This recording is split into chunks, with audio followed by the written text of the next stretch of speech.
ये कहानी है रिकी नाम के एक व्यक्ति की, जो शहर में नया नया ही आया था। नए शहर में ना उसके कोई दोस्त थे और ना ही रिश्तेदार, और फैमिली को वो अपने साथ लेकर आया नहीं था। वो पूरी तरह से अकेला था। अपना अकेलापन मिटाने के लिए उसने सोचा कि क्यों ना एक पेट रख लिया जाए। पेट भी आपकी फैमिली की तरह ही होते हैं। वो आपका ख्याल रखते हैं, आपके घर आने का इंतजार करते हैं, आपके साथ खाते हैं और घंटों तक आपके साथ खेलते हैं। आपको बिल्कुल भी अकेलापन महसूस नहीं होने देते। यही सब सोचकर रिकी नाम के उस व्यक्ति ने अखबारों में और टीवी में आने वाले इश्तेहारों के जरिए एक नए पेट की तलाश करना शुरू कर दी।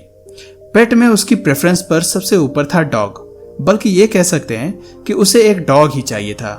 उसने कई जगह ढूंढा और उसे एक शेल्टर होम मिला जहां कई सारे डॉग्स थे, जर्मन शेफर्ड से लेकर पग तक। वो जैसे जैसे उन डॉग्स के केज के आगे से गुजरता, वो सारे डॉग्स उसके पैरों की तरफ अपने हाथ बढ़ाने लगते, जैसे रिकी से खुद को ले जाने के लिए कह रहे हों। हालांकि रिकी का ध्यान उनमें से किसी भी डॉग पर नहीं गया, बल्कि उसकी आंखें एक ब्लैक लेब्राडोर पर रुक गईं, जो कि चुपचाप से अपने केज के कोने में बैठा हुआ था। वो काफी शांत था और अपनी ही दुनिया में खोया हुआ था। उसने रिकी की तरफ देखा तक नहीं। उसकी आंखों में चंचलता सोई हुई थी। रिकी ने उसे देखते ही मन बना लिया कि वो उसे अपने साथ ले जाएगा। शेल्टर होम वालों से रिकी ने बात की तब उसे पता चला कि उस लेब्राडोर का नाम है रे। रे को ले जाते वक्त शेल्टर होम वालों ने रिकी को वो सब कुछ दिया जो रे का पिछला ओनर उसके लिए छोड़ कर गया था, जैसे उसके लिए खिलौने, उसका डाइट चार्ट और उसके पिछले ओनर का एक लेटर। रिकी को शेल्टर होम वालों ने कहा कि रे को अपने साथ ले जाने के बाद कुछ दिनों तक उसे सेटल होने का मौका जरूर दे, क्योंकि हो सकता है कि रे को नई जगह पर एडजस्ट होने में टाइम लगे। रिकी ने शेल्टर होम वालों की ये बात मान ली और रिकी और उसकी दूसरी सारी चीजों को लेकर अपने साथ घर चला आया। यहाँ आकर उसने रे को खाने के लिए काफी सारी चीजें दी, मगर रे ने उनमें से कुछ भी नहीं खाया।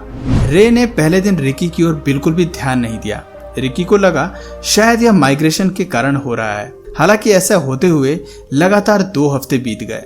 रे ना तो कुछ खाता, ना तो कुछ पीता और ना ही रिकी के साथ खेलता। यहाँ तक कि अपना नाम पुकारे जाने पर भी रिएक्ट नहीं करता।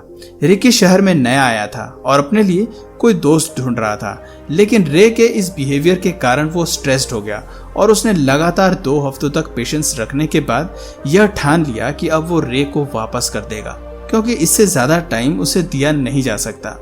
जब वो रे को वापस करने के बारे में सोच ही रहा था, तभी उसे ध्यान आया कि जब वो रे को लेकर आया था तब उसे शेल्टर होम वालों ने उसके प्रीवियस ओनर का एक लेटर दिया था, जो कि उसके लिए शायद हेल्पफुल साबित हो, या उसमें कोई ऐसी टिप लिखी हो जो कि रे को अट्रैक्ट करने के काम आए। रिकी ने वो लेटर खोला और पढ़ने लगा। हेलो रे के नए मास्टर, रे कैसा है? क्या वो ठीक है? मैं इसे तब लिख रहा हूँ जब मैं रे को लेकर शेल्टर होम जा रहा हूँ। रे जानता है कि मैं उसे शेल्टर होम ले जा रहा हूँ, इसलिए वो बहुत दुखी है। हालांकि इससे पहले भी मैंने कई बार उसके टॉयज पैक किए हैं और हम ट्रिप पर भी गए हैं, लेकिन इस बार शायद वो जानता है कि मैं उसे छोड़ने जा रहा हूँ। मुझे उम्मीद है कि वो तुम्हारे साथ ठीक होगा। हालांकि मुझे ये भी पता है कि अगर तुमने ये लेटर खोला है तो जरूर कुछ न कुछ परेशानी जरूर होगी, और शायद तुम रे से बात करने के लिए किसी टिप की तलाश कर रहे हो। शायद तुम परेशान हो।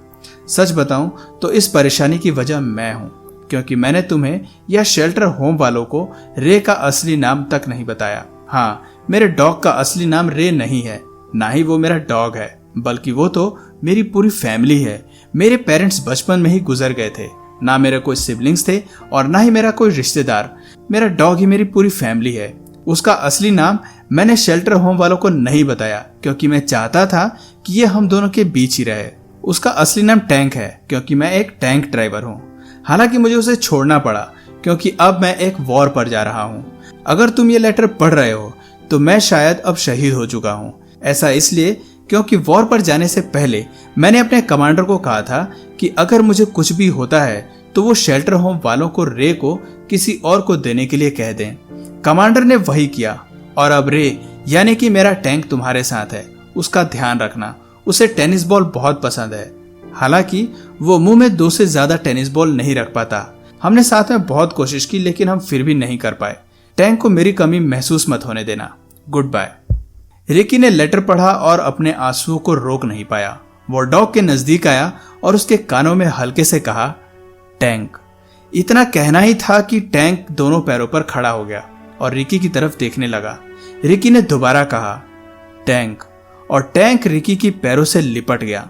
रिकी ने टैंक को कहा कि वो बगल के कमरे से टेनिस बॉल लेकर आए। जब टैंक बॉल लेकर आया तो रिकी हैरान था। टैंक के मुंह में 3 बॉल्स थी। शायद टैंक को लग रहा था कि उसके प्रीवियस ओनर ने उसे इसलिए छोड़ा क्योंकि वो एक साथ 3 बॉल्स नहीं पकड़ पाता। हालांकि इसके बाद रिकी समझ गया कि दुनिया में हर कोई एक सेकंड चांस डिजर्व करता है। तो दोस्तों, आपको ये कहानी कैसी लगी और आपको इससे क्या सीखने को मिला कमेंट करके जरूर बताइए। और अगर ये वीडियो आपके दिल तक गया तो प्लीज इस वीडियो को एक लाइक करके अपने फ्रेंड्स और फैमिली में जरूर शेयर करें। और यदि आप इस चैनल पर नए हैं तो प्लीज इस चैनल को सब्सक्राइब करके बेल नोटिफिकेशन आइकन को ऑन कर लीजिए ताकि हमारे आने वाले वीडियोस आप मिस न करें। मिलते हैं फिर किसी वीडियो में नए टॉपिक के साथ। तब तक के लिए नमस्कार।